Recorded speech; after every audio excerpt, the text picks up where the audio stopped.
Gauntlet. Let's go. If you smell what the Gauntlet is cooking. What's up, everybody? This is your host with the most, Philly Jim, also known as James Tatum, host of the Gauntlet on Sideline Sports. Got a jam-packed show for you guys tonight. March Madness in the NFL. What is the most intriguing move that we've seen this offseason? We're going to debate that. We're going to grade some teams, who's having a really good offseason, who's killing the game this offseason, who's having a terrible offseason, all that kind of stuff. Sports Morons of the Week. Player of the Week, Mr. Tony Gonzalez, one of the best tight ends to play the game. Is he the GOAT? We're going to debate that. And we got the crew in here. I'm starting off with the four horsemen. Got Tyler, got Dom, got Jay, and we got the honorary horseman, Mr. JJ, Mr. Raven in the building as well. And we're joined by our very special guest, a.k.a. the godfather of Sideline Sports, Mr. JB Ellis. What's up, JB, man? Welcome to the show, man. We're glad to have you on here. Wow, that's the first time we ever gave a guest a round of applause. It's the first time I've ever seen it. But, yeah, definitely good having you guys up. What's up, JB? What's up, man? How you doing? Can you hear us? Can you hear us? Bring him on and his audio stuff. Kick him out, Bring him back. Awkward silence. Okay, very awkward silence. JB, are you good, bro? Can you hear us? He cannot hear us. All right, he has no idea. I don't think he has any idea what's going on. This is awkward. Sorry, guys. But we're gonna we're gonna get. Are you guys kidding me? Very strange. Our player of the week this week is Mr. Tony Gonzalez. He played 17 seasons in the NFL, I believe, 14 Pro Bowls, I believe 6 first-team All-Pro awards. His stats are ridiculous. He has over 15,000 yards for his career, over 111 touchdowns. So, the numbers are right there. I think when you look at the numbers with Tony, you got to put him up there in the conversation to be the GOAT at his position if you don't already have him as the GOAT, even though there's Shannon Sharp, there's Gronk, Antonio Gates, really good. There's a lot of really good tight ends that play the game, but I just really feel like Tony stands out a lot more than some of these other guys, which is why I have him ranked so high all the time. But Tyler, what are some things that stand out to you with Tony Gonzalez? So I thought the 2007 year was interesting because he broke the tight ends record for touchdowns in October, and then just a couple months later in December, he broke the tight ends receptions record. So that was a pretty special year in 2007 for him. And then 2013, they were in a divisional round. Yeah, they were in a divisional game against the Seahawks. They were up 27-7 in that game. Seahawks came all the way back, took the lead 28-27, and Tony Gonzalez, who had not won a playoff game in his career, finally made the clutch catch in that game, a 19-yard little slant route that he made in his very first playoff game. 100%. JJ, you got anything on Tony Gonzalez? What really stands out to you when you look at his career? He was my first tight end I used on Madden 2002. Oh, he was beast on Madden. Everything about him on Madden, because he played on a lot of average teams, but he was the best player on a lot of average teams. I really wished he could have had a chance to get to a Super Bowl because he never did, because he's actually laid it all on the line. I only have maybe 3 tight ends ahead of him for the most part, but he truly is. Who are the 3? I have Rob Gronkowski, really, Travis Kelce, really, and Shannon Sharp. It's not a bad choices. Yeah, I was gonna say Travis Kelce. By time his career ends, I think he'll probably be the number one. Yeah, He's on his way. I think he's one of the first tight ends Especially I if he can. keeps playing with Mahomes.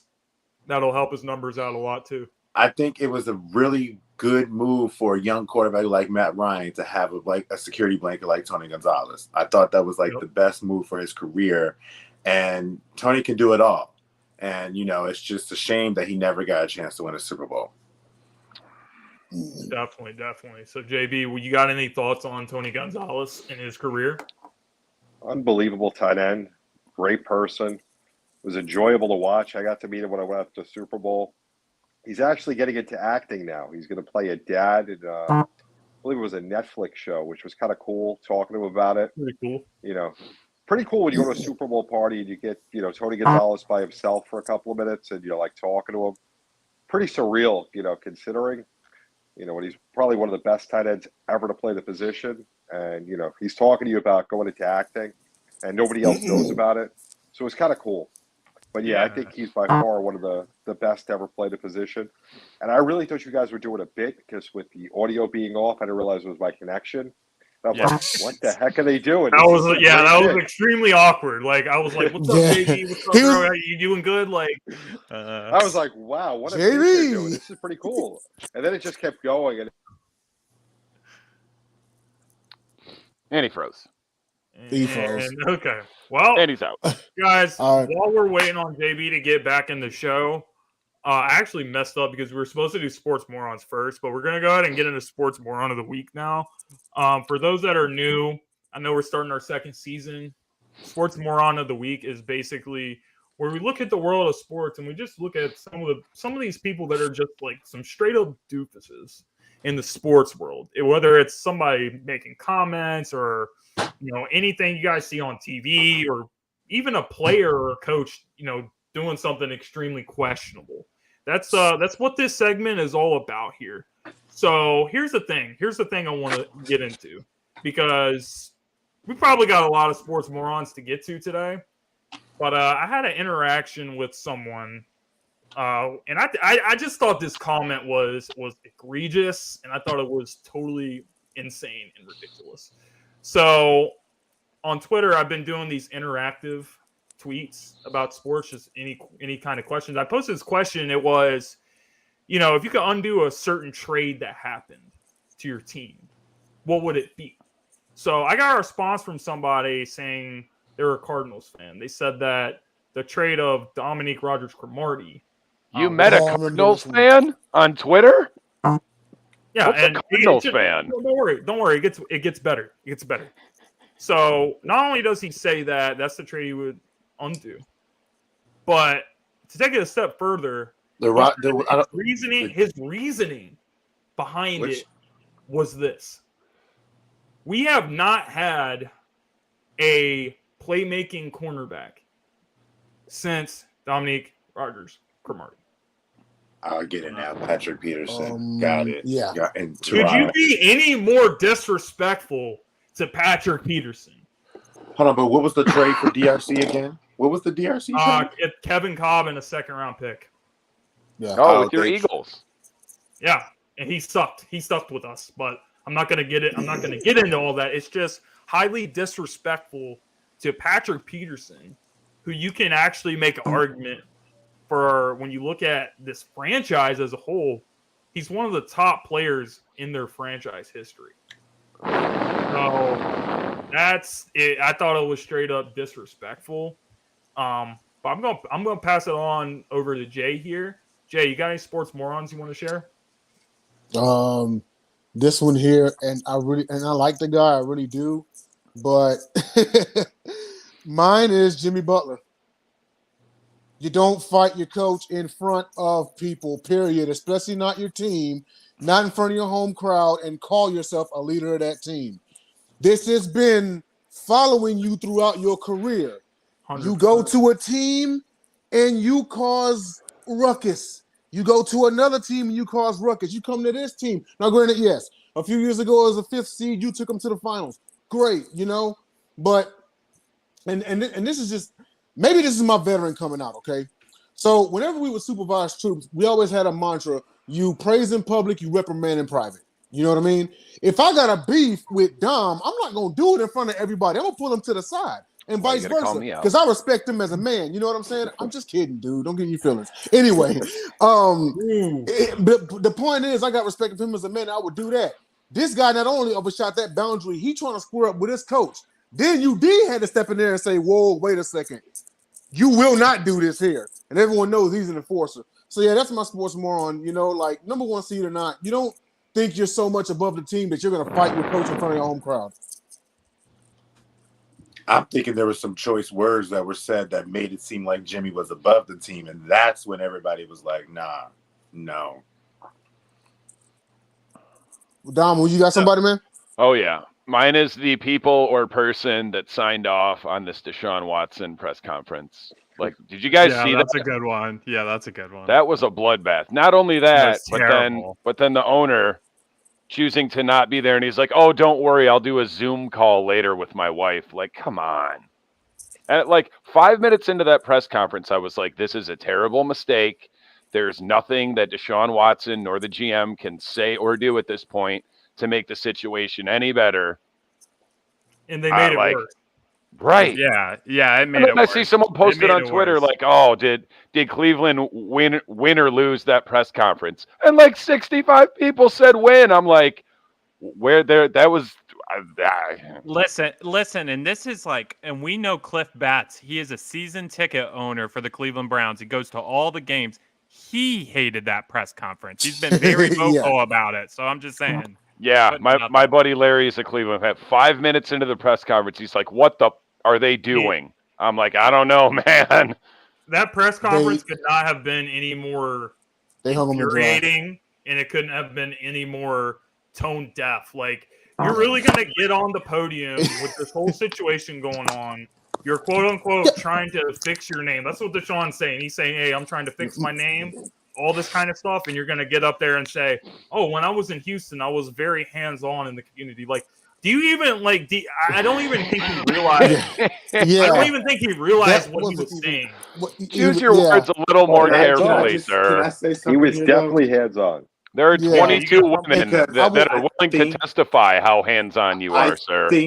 I don't have an issue with the hands-on comment because it's correlating to the fact that how he built these homes for a lot of people that were lower income and things of that nature. I think because of the recent events, they just connected him to the massage part. Because if you're talking about real facts, he was very active and but choose your words more carefully. Yeah, like read the temperature of the room. That's what I mean by tone deaf. No, I get that, but at the end of the day, I can't get mad at him. He's trying to bring his good name and say, "Hey, I'm more than just this." We've all made mistakes before. We've all done things that are egregious, but we want people to remember some of the things that we did good as we're trying to reestablish our reputation. So I don't really necessarily have a problem with him saying that he was hands-on in the community. I get what you're saying. This ain't really a time, but what can the dude, man? What is he supposed to do if he's trying to get his name back? How can I'm excited to be playing for Cleveland. How can he be established? I'm excited to be a Brown. That's it. Keep it short and sweet. Keep this in mind, guys. The Deshaun Watson era in Cleveland literally started with that press conference. That's the most Cleveland Browns thing I think I've seen in a long time. I was going to say. After the press conference, I was like, that's so Cleveland. So, JJ, did you have a nomination for this week? Oh, absolutely. And I saw it today. I am in this Wizards Nation sports group. And I was just going through my scrolls and going through my posts. And then I seen this guy made a comment about Thomas Bryant. And he said Thomas Bryant would start on half of these NBA teams as their starting power forward. And I was just like, I really hope you're being sarcastic when you sit here and telling me Thomas Bryant is a legit starting power forward. That man is a reserve at best, if anything. He cannot shoot well. He is horrible on defense. And he got mad at me. He was like, "What are you talking about? Do you watch the games?" I said, "Exactly, I did." In less than 2 seconds, he watched the game. Less than 2 seconds after Thomas Bryant got in the game, Isaiah Stewart gets a bucket. Within 2 seconds. Like, I cannot believe that some people in this world actually think Thomas Bryant. I have no idea why Wizards fans thought Thomas Bryant was good. I never did. What do you got, T.I.? Mine's pretty simple. It's the officiating in the NCAA tournament. So I want to know, why are the guys getting called for fouls after dunking, alluding to that Illinois versus Houston game? I'm not with that, man. I'm not with that. That's egregious to me to even make a foul called and completely kill momentum. Right. Jay, I know Houston won, Houston was the better team, but If you Illinois, see my tweet, man, come on. If you see my tweet, I said that he got robbed. And How about that fifth foul on Chet Holmgren? I'm going to call out real quick. I'm going to call out the Sports Arena with their comment. Who's over exaggerating a statement? What are you referring to? Talking about the Deshaun Watson. The hands-on thing. He doesn't think the comments that Deshaun Watson. He thinks that we're making a big deal about it, but it's the timing of what he's saying. I just want to make sure if he was talking about me over hyping up the whole hands-on thing. No, that was the Deshaun Watson thing. All right, and Tyler, one more thing. The referee did admit after the game that he should never make that call. Oh, okay, that's good. I didn't hear those comments. No, actually, you know what? I do want to pose y'all real quick. Sorry about this, because actually something I want to talk about is that Antonio Daniels is on New Orleans Pelicans thing, and he has an issue with NBA how if you win a challenge, you won't get that challenge back because the NBA doesn't want to admit that they're wrong. And that was he's like, you shouldn't be penalized for a challenge if you win the challenge. If you win the challenge, you should keep it, and then NBA should just admit they're wrong. So I thought that was a bad statement. But to your point, Tyler, why was it a bad statement? It's not like that in the NFL. If you win your challenge, who's commenting under the Sports Arena name? I'll see you soon, probably. I'm not entirely sure who you are. I don't think it's JB. It's Eric. It's Eric. Oh, it's Eric. Oh, hey, Eric. Okay. All right, Eric. He's talking about see you soon, Dom, because you're going on the Sports Arena. That's the one-on-one. Yeah, Sports Arena. Oh, that's the one-on-one. Can't wait. This is me licking my chops, sir. So, JB, before we move on, do you have one? Has one stood out to you this week by any chance? He's got one. And Purdue. Kentucky and Purdue. How can you not beat St. Peter's? St. John's beat them by 21 points. I am a diehard St. John's fan. We beat 2 of the Elite 8 already. But St. Peter's we beat by 21 points. Kentucky, who's a perennial powerhouse, loses to They were good this St. year. Peter's. Regular season, sir. Conference tournament. Whole different ball game. And then St. Purdue, Peter's has no fear. I get it. And that's a great place to be in, and they're doing great work. I'm proud of them. You know, I wish I was a St. Peter's fan rather than a St. John's fan, but I live and die with my Red Storm. And shout out to Mark Jackson. Hard. It's been hard being a St. John's fan, seeing a team we beat by 21 get to the Elite 8, and they've just been dominating, playing with nothing to lose. Imposing their will. But let me ask you, JB, let me ask you a question real quick. Between those 4 teams, Purdue, Kentucky, St. John's, and St. Peter's, who would get overlooked the most out of the top 2 teams? Who are the top 2 teams that are always getting coverage, always projected to be the greatest teams? So it makes sense. Kentucky, then Purdue, yeah. So it makes sense. They can't. Kentucky players first and foremost, and Jay Calipari as a whole, they think they're better than what they really are half the time. And a lot of times when they get into these games, come in thinking they're supposed to roll somebody. When they punch them in the mouth right back. Well, the issue that they have, college basketball, especially the tournament, if you don't have that continuity, you know, the tournament used to be back in the day when guys used to go to school 4 years and you get a guy 5 years. Yeah. That's when the tournament used to see the same teams, you know, just killing it year after year because you had that continuity with these teams. Now, Kentucky's a one-and-done school. Duke's a one-and-done school. So what, good point. You know, Coach K does, yeah, what Coach K does year after year is phenomenal. I wish him, you know, all the best to retirement. But, you know, some of these other schools like Calipari and Kentucky, it's so hard to win when you got new guys coming in every year and they're so young. They're going to play together. That is a great point. And they don't care about winning the titles. They know they're going to the league. They know they're going to the league. Look at got a bunch of 21, 22-year-olds going up against a bunch of 18, 19-year-olds. But the experience plays a factor. Yeah, look at Kyrie Irving. He only played 10 games at Duke. That's it. Yeah, but that's why you see. That's it. That's why you see the teams like Baylor, the Villanovas, and the Virginias now winning because their players have been there for 3 or 4 years. Yes, right. Exactly. Miami has a couple of 6-year seniors. 6 years. I don't want to get started on Kentucky. I'll leave that because I cannot. Well, we can move on. Move on. Move on, guys, to our next segment. So speaking of March Madness, I love that we were just talking a little bit about it. March Madness is happening right now, or it has been happening for most of this month in the NFL ever since the new league year started. We've seen a lot of different trades, all these moves these teams are making. This week, it was totally unexpected. I don't think anyone was talking about Tyreek Hill getting traded. He goes to Miami.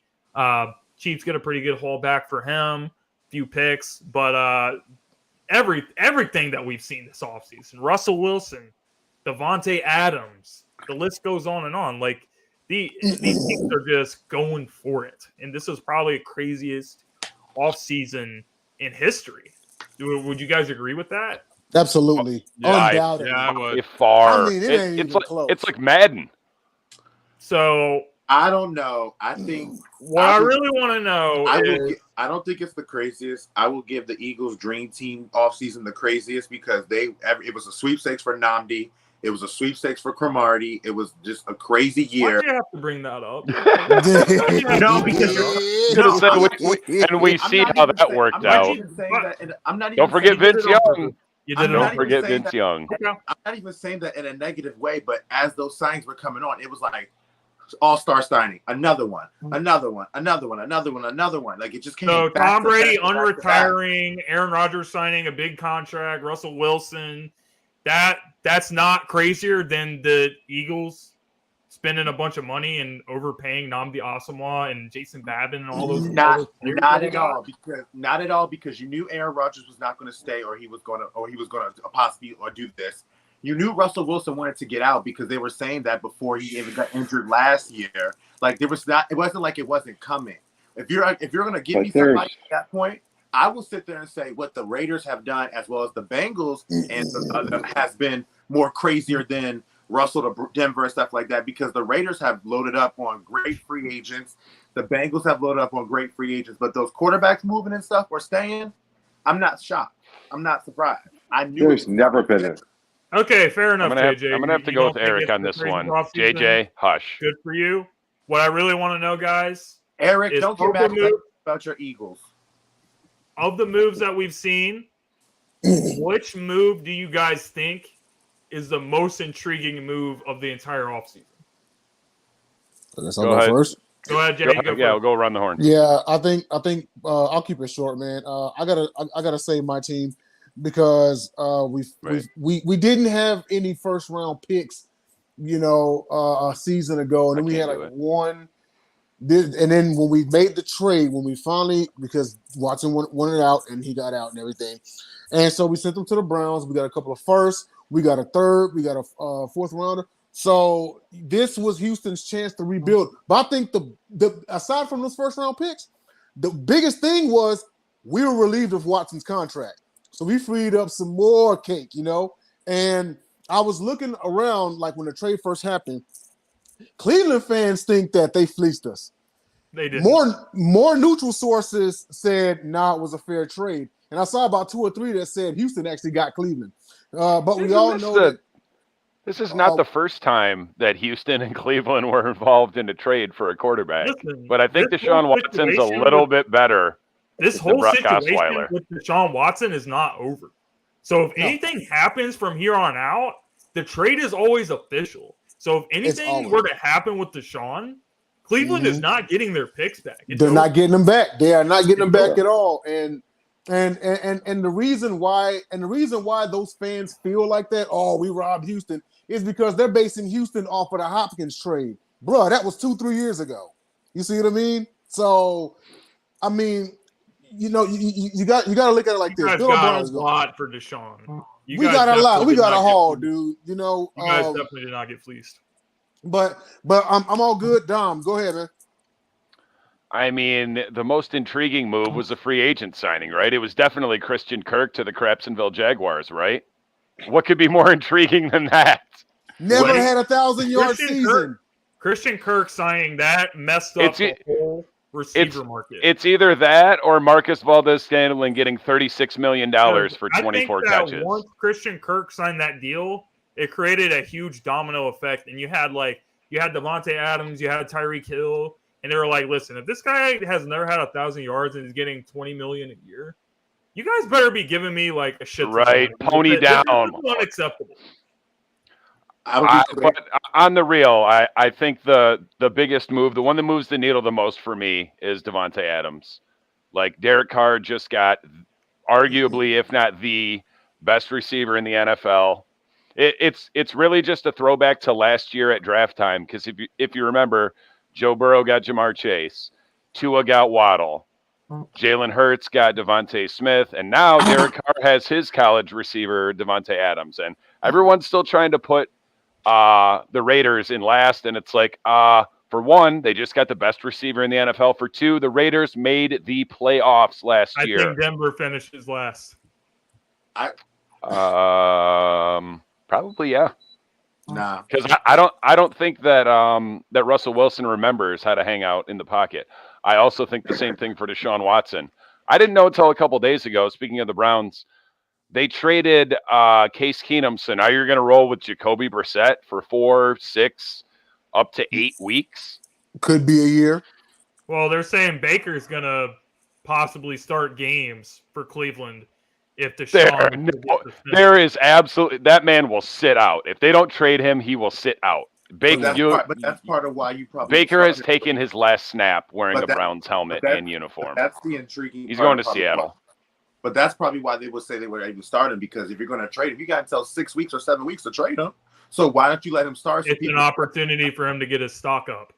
Yes, and so I will say, Eric just touched on it. Tyreek Hill to the Dolphins is the most intriguing move for me, because I think there's a lot more than the trade talks holding off as to why he left. I think that story is deeper. Those bubble screens and 7-yard slants to Tyreek Hill will be sweet to watch, because either that or Tyreek Hill better beat his guy within the first 8 yards, and the ball better be in the air immediately, because it's not going more than 20 yards in the air. It's a huge year for Tua, because Tua, he has Waddle, he has Tyreek now. I'm cool with the move, Eric. I wanted Baker 2 years ago. I also wanted Jalen Hurts.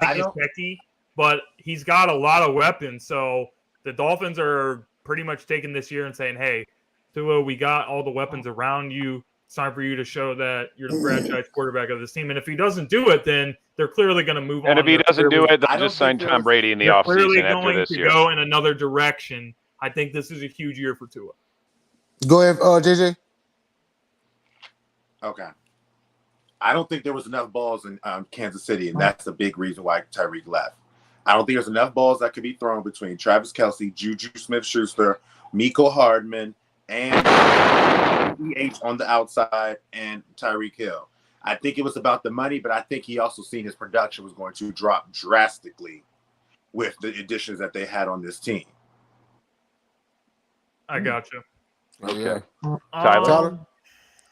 Yeah. Yeah, mine's the same as Dom. I think it is Devontae Adams going to the Raiders. And a big reason is because that's where I saw him going. If he didn't sign back with the Packers, I've been very vocal about it. I knew he would go back and team up with Derek Carr, because it's been like I said, I'm happy for the guy. He got paid. He's fulfilling a goal that he had after Fresno State, and got paid $141 million over 5 years. Carr finally gets a true number one outside threat receiver, which he's never had in his career with the Raiders. And on top, Amari Cooper. Oh, now you want it down, Amari Cooper. Okay. Well, no, we're talking about early in his career, Amari Cooper, correct? He did have. We're talking about looks like the best receiver in the NFL for 6 quarters. Anyway, okay, looks like the best receiver in the NFL for 6 quarters at a time. Amari Cooper, Amari Cooper. All right, Dom. Yeah, that's fine. That's fine, man. You know what? I haven't motor mouth over here, bro. Right, I haven't said mine yet, but I agree with you guys. It's Devontae for me too. Just because if you guys go back and watch the video that we did on the AFC West, this is what I said in that video. I said, listen, the Raiders are a good team, but they're not on the level of these teams yet, because they can't compete with the perimeter weapons that the Chiefs have and the Chargers and the Broncos. Chiefs they can't compete had. with it.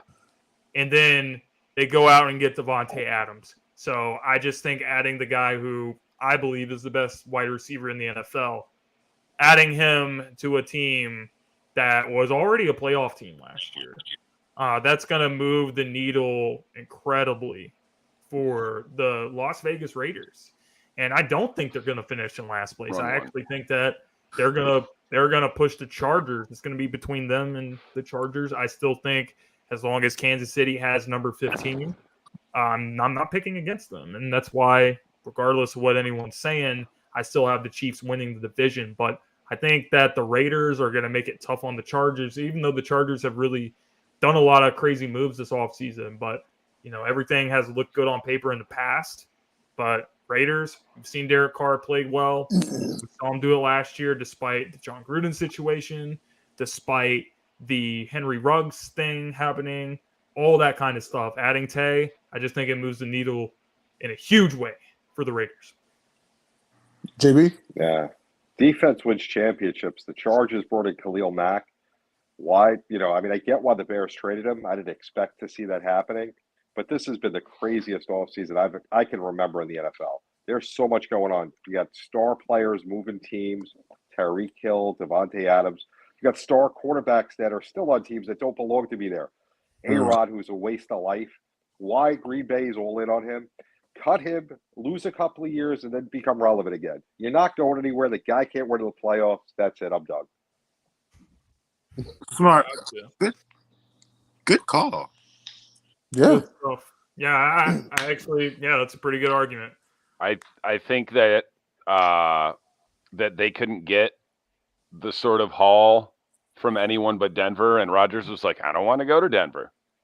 Just, sometimes you just got to chalk it up to a loss. You're not going to get everything back. That's what happens when you get these star guys. Look at what happened for Ben Simmons does not happen. You don't get a James Harden back for a Ben Simmons when a guy says, gee, I don't want to play anymore. I'm hurt. Boo.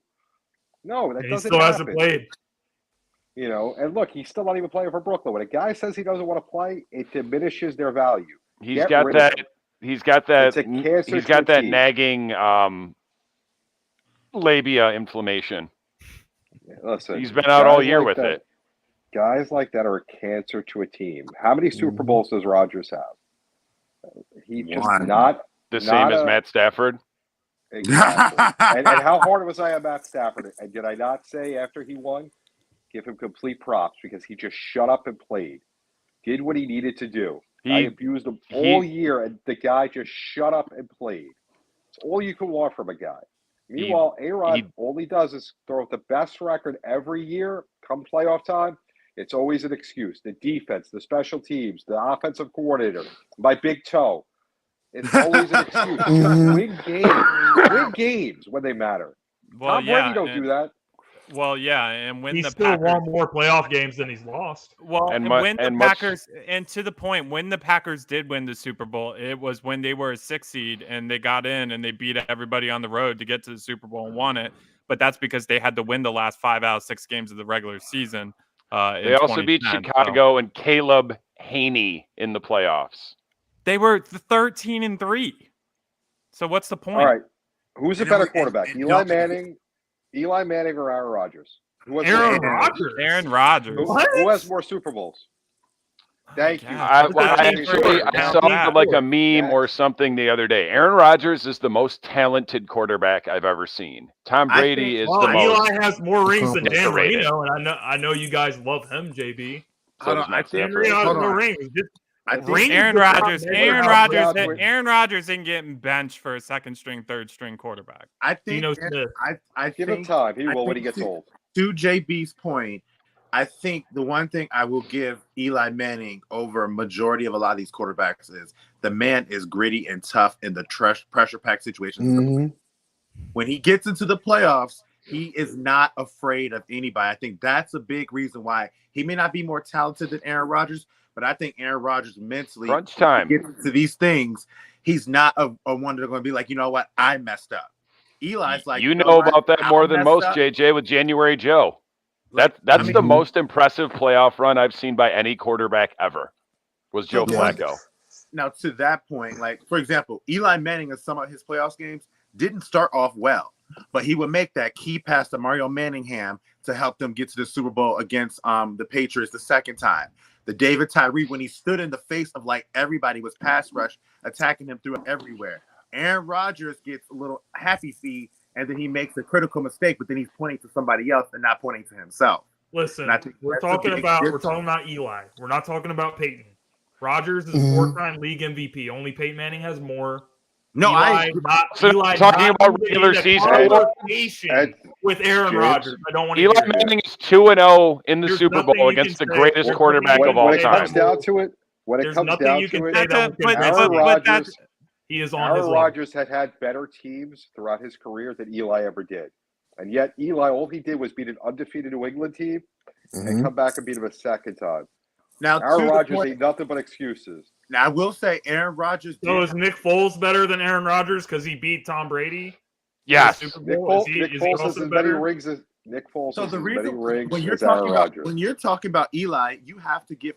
Even during the year of the Super Bowl where they actually got in as a 9-7 seed, they beat the 10-2 San Francisco 49ers that year. They beat the Patriots at home that year. Eli has no issue facing. Good for them. Great run by the team. Right, Eli is not on Aaron's level. That is what I'm telling you. No, Eli's a winner. He's not on Aaron Rodgers' level. He's on a much higher level in the playoffs when the games matter, when you lose and you go home. If you're talking metrics, arm strength, metrics, arm strength, accuracy stuff, yes, Aaron all day. But if you're talking mental toughness, he ain't got nothing on Eli. He just doesn't. There's two different things. You know what? We're moving along. We got other stuff. We got to get to. We can't have this debate all night. I feel like while we're having a break, Jay, did you want to say something about one of our sponsors?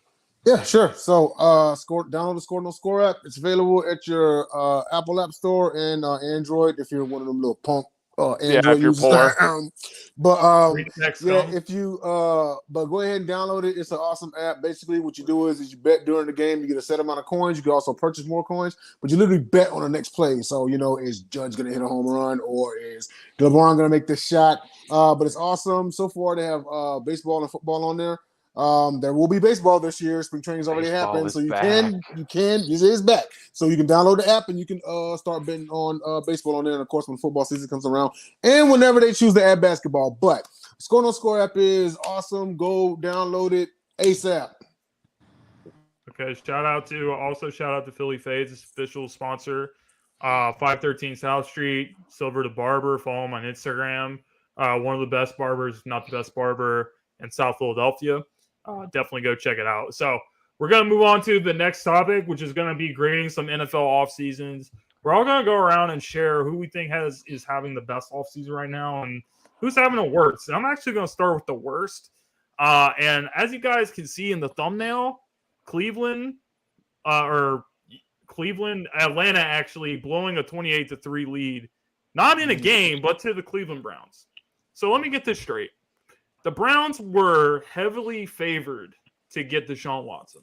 All they kept talking about was, the Falcons this, hometown kid, he's going to them. And they ended up in a few-day span talking about how they're going to get Deshaun Watson. And they end up with Marcus Mariota as their starting quarterback for next season. Like the Falcons have done it again. They have blown a lead, 28-3. Off-season edition, Falcons, worst off-season so far. Not a shocker. I can't wait to see Felipe Franks in week 4 when Mariota gets hurt. Can't wait. As far as worst off-season, I'm going to go with the Dallas Cowboys. All of this flying around, and they made no moves. They only managed to lose Amari Cooper and Randy Gregory. They regressed. So until we see something between now and kickoff, I don't want to hear not one Cowboys fan talking. Y'all have managed to get worse. All this flying around, no one managed to wake Jerry Jones up. Hey, bruh, free agency's going on. I don't know if you know, but this guy's going here. Since the Cowboys have not made any moves, how do you guys feel about where they stand right now? What if you had to say right now, the Cowboys winning the NFC East in 2022. Are there any other teams in there?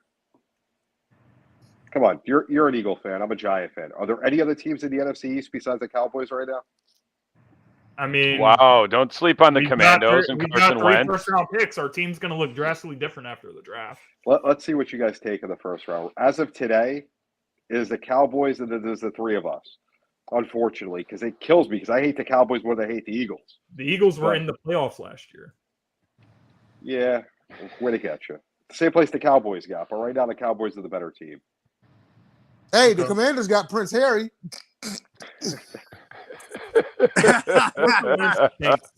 He stinks.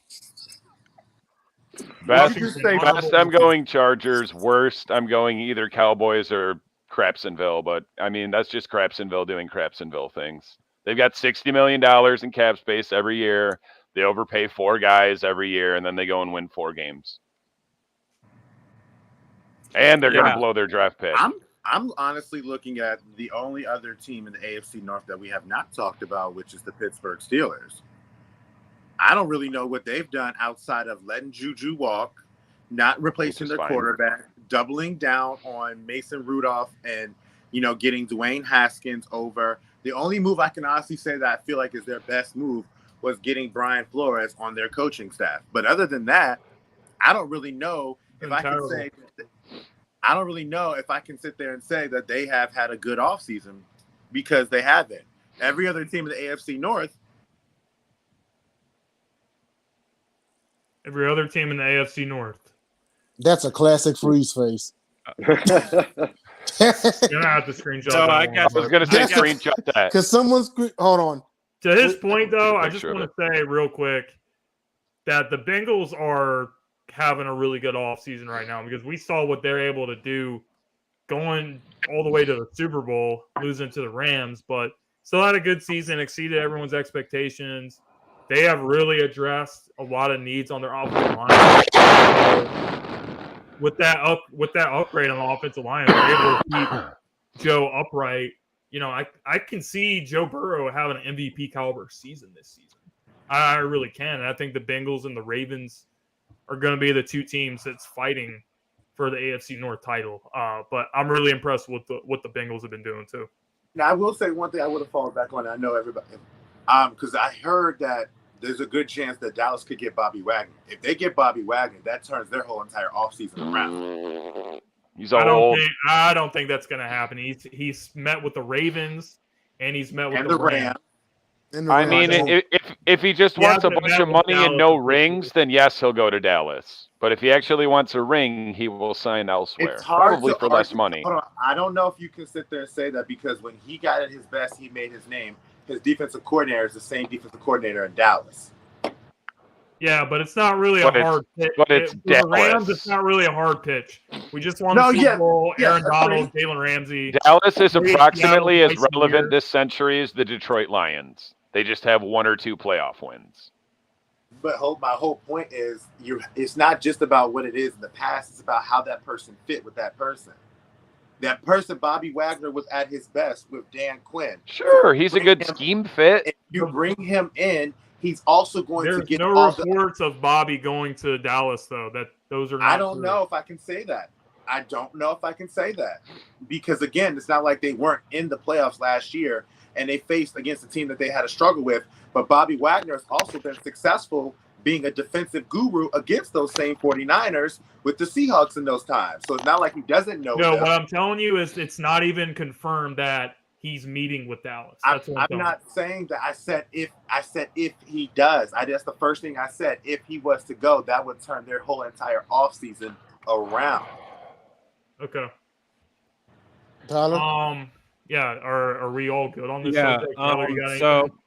So best offseason, Chargers to me. They added Gerald Everett, Sebastian Joseph Day, Khalil Mack, J.C. Jackson, and then re-signed Mike Williams. I don't really care about the contract, Dom, because it doesn't matter. They had a great offseason. Agreed. And then the worst offseason to me, and I'm going to throw a little shade at my own division. It's the Chicago Bears. You trade away Khalil Mack. You don't have Allen Robinson there anymore. That team is a mess. That team is a mess. QB? They better Or- hope. All I'm or saying is Justin they better Fields. hope they can draft Fields. right. They You have better Fields hope they going can to draft the right. It was second a- year, and you're not even putting weapons around Fields right now. You lose out That was on a- Robinson. Great move trading Khalil Mack because they're not going to win anything this year anyway.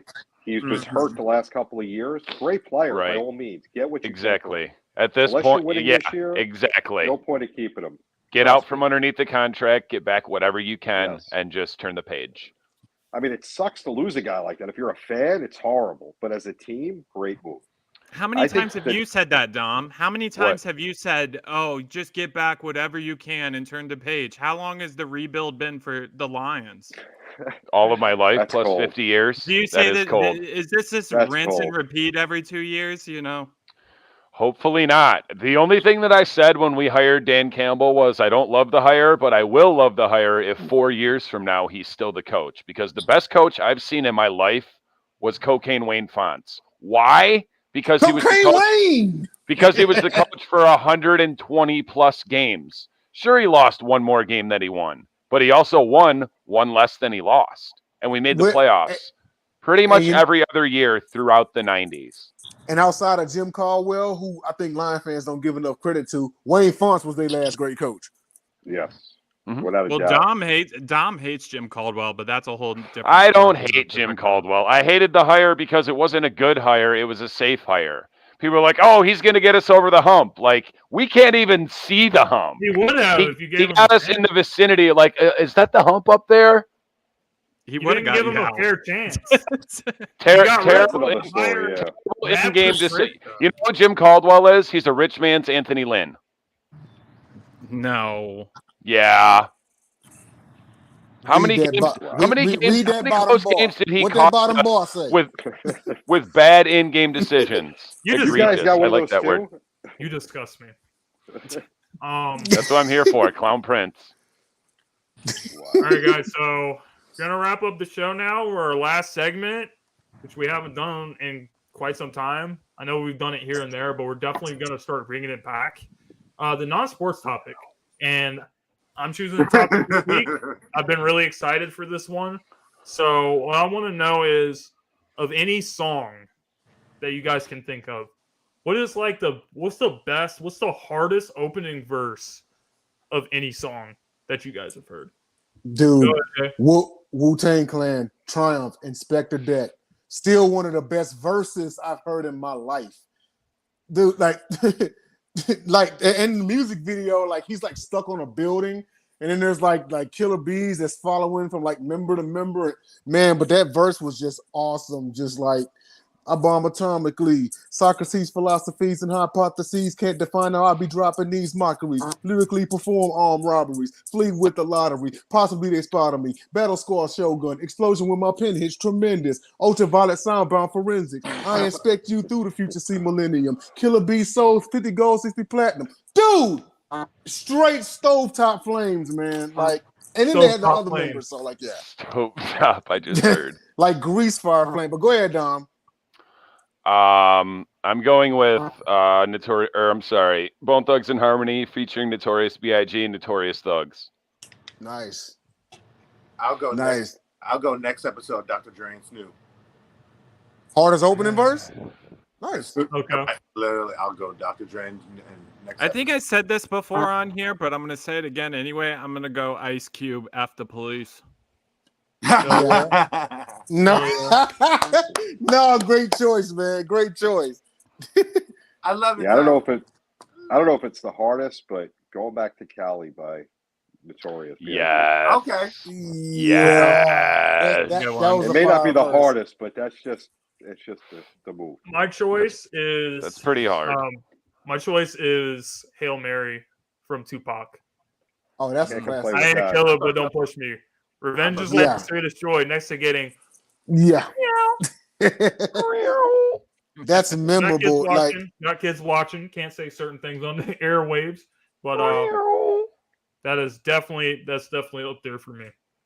yeah, definitely. And I mean, like, that's just one of the list of like Tupac quotables. That's shown up in I don't know how many memes and like people parrying it and everything. Just yeah. I agree with you on that Pac one, man. But yeah, no, I like that. It's a little, little mix of Pac and Biggie opening verses, man. That's a nice little selection. I didn't hear nothing whack, but Tyler's after police one though. So I shouldn't have said the Eagles take it easy. Actually, I will tell you. I want to change mine. If you ever got a chance to listen to Pretty Girls Wale with the Chris Brown intro, that was one of the hardest ones I've ever seen in my life. This man That's just said Wale and Chris Brown. No, Chris. That's when the first Chris Brown. I'm just gonna go ahead and mute myself. Listen to Dom, man. Does his stain in his wild. voice. Zip it, lock it, put it in your pocket. I thought Dom was was going to come on here quoting ICP. That's what I thought he was going to do. Thank God he didn't. Thank God he didn't. Trunk full of Fago, car full of fat chicks. Fago. Yes. Oh my God. Hey, if y'all can find that, go get it. It's a bomb pop in a bottle with high fructose corn syrup. It's actually the Astro Pop joints. Everybody, y'all remember the ice cream? Look at Jay. Jay's got one too. Like he FaceTimed me earlier just to tell me about it. He's like, "You like Fago? You had this?" I'm like, "Yeah, it's good." I've never seen that before. Shout out to Ray Lynn if Ray Lynn's watching too, because Ray Lynn's also sure he knows about. Listen, when that stuff came out last summer, I searched and searched and searched. It took me 2 months to find that stuff. Like the liquor store by my house, like they'd have it, they'd get in like 24 ounces, and they'd be gone that first day. Eventually, I was like, "Dude, can you hold one for me?" They don't sell Fago in NY, JB. I've never seen it. I got to look for it. I can't say that I've heard of it. Dollar store. You know what? You in Chicago right now, you might be able to find it, because if Dom can find it in Detroit, I know you can find it down there. I'm sure it's got to be. I've never heard of it. I'm going to look for it. It's spread its wings. Fago has spread their wings. Like it's all the way out in like New Mexico and Arizona. It might be widespread because, like, I remember for the longest time, because I used to serve with a lot of cats from the East Coast, and the number one thing they would say is, "I miss Yingling beer." And I'm like, "What is this?" And they're like, "Oh man, it's the greatest beer ever." I finally tried it like 2 years ago. I'd never heard of it till I moved to Florida, and everyone's on this Yingling. I'm like, "Oh, what is it?" And then I had it. I'm like, "Pretty good." JB, you like Yingling? It's a Pennsylvania beer too. Yeah. It still hasn't made its way into Michigan. And it's funny. My buddy from Cleveland used to drive to Pennsylvania to get it. Now that they have it in Ohio, he's like, "I haven't had it since." Wow. But they can't. But JB, they can't find old style. That's why we have that up here. Oh, you guys do? Since we have another like 5 more minutes, how about one more non-sports topic? Disclaimer. I don't want to offend anybody's grandma or grandpa when I say this, but I do. Do you guys think that once you reach a certain age, you should have to retake? You should have to retake the driver's test. Yes or no? Absolutely yes. Yes. Are you kidding me? I live down here in Florida. Yes. They should. It's probably worse in Florida because that's where all the old people go to retire. Yes. There's a lot of accidents. Every man. time I have extreme road rage. I know I come across as a very laid back, easygoing guy, but I can just tell you right now, when I've been sitting in my car, like I have made up some new words, and it's happened a lot, especially in Philly where no one knows how to drive here.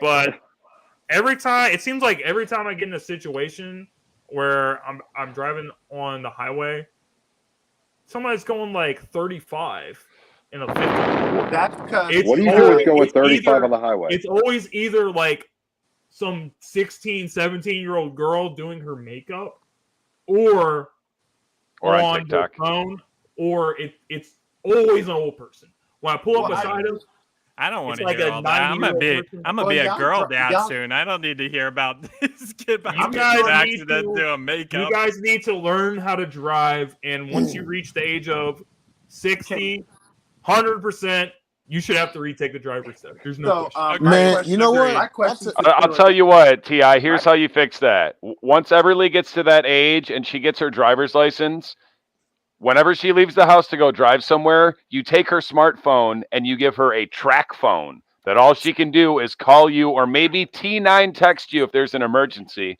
That way you know she's not on her phone while she's driving.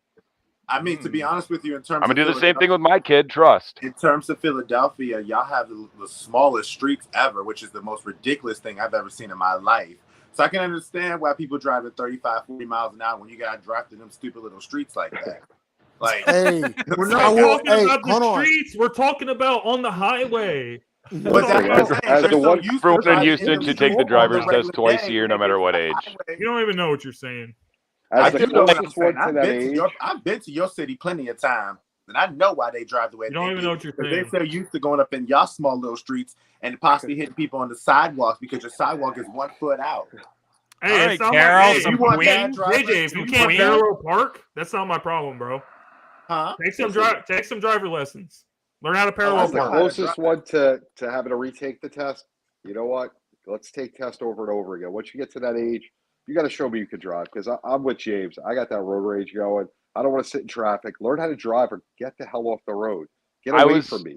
I was actually at the Secretary of State one time, like getting tabs or renewing my license, and there was an old man. I'm talking an old man, 80 plus, and he couldn't pass the vision test. And the Secretary of State people were like, "You can't, like, we can't let you drive home. Like, if we see you walk out into the parking lot and try to get in your car and drive away, we're gonna call the police." You're gonna call the police, yeah. So they had to have someone come and pick them up. Because that's the thing with old people. Like, the cops don't have the heart to pull them over. And if you go, I mean, I don't know, depending upon how long driver's licenses are good for in your state. In Michigan, it's 4. If you go, because I just got something in the mail the other day. If you go those 4 years between when your license needs renewing, if you don't get a moving violation, you can renew your license in the mail.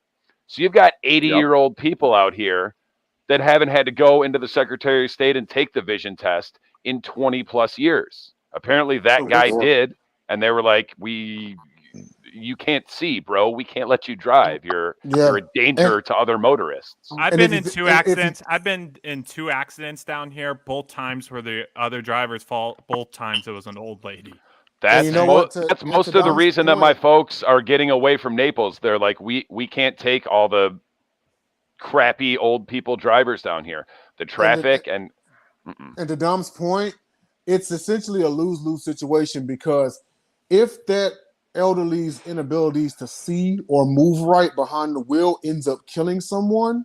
Wow, Greg. So we're just taking driver's license from all women? Wow. Hey, where's that bar, man? Where's that bar? Put it back. Yeah, put it back up there. Put it back up there for Dom. Then I'm gonna finish what I got to say. And then we're closing the show on Dom's comment. Listen, there's 2 categories of women. Sideline Sports is not there's the ones that can say that they can parallel park, and there's the ones that are lying. Okay. Now, what I was saying was, don't look at me. If because of due to their lack of vision or lack of movements because they're elderly and they end up accidentally killing somebody, they no court is gonna feel bad. They're essentially gonna get minimal punishment because they're gonna feel bad for them because they're old. And so essentially no one wins because that family feels like they won't get justice. This family over here, so yeah, it's a lose-lose. I said, hey, take it every 10 years. Take it every 10 years. What's your time frame? Every 10 years? Cool. Yeah, everyone should have to take one every 10 years. Once you retire or hit 65, if you're retired or you're over 65, you should be retired anyways. Every year. You want to keep your license? Yeah, every 5 years is fine. 10 years regular, 5 years after that. Let's say, JB, I was ready to ask you what's your. I don't got any problem with that. I got my driver's license in 1904. I didn't even have to take a road test. Yeah. You do have to in DC now. You have to in Maryland now. You have to be on the road. Before you just go to a little parking lot. But now you actually got to get on the road and stuff like that. Yeah, I mean, do you think the cars that they made that can parallel park themselves, they weren't for men?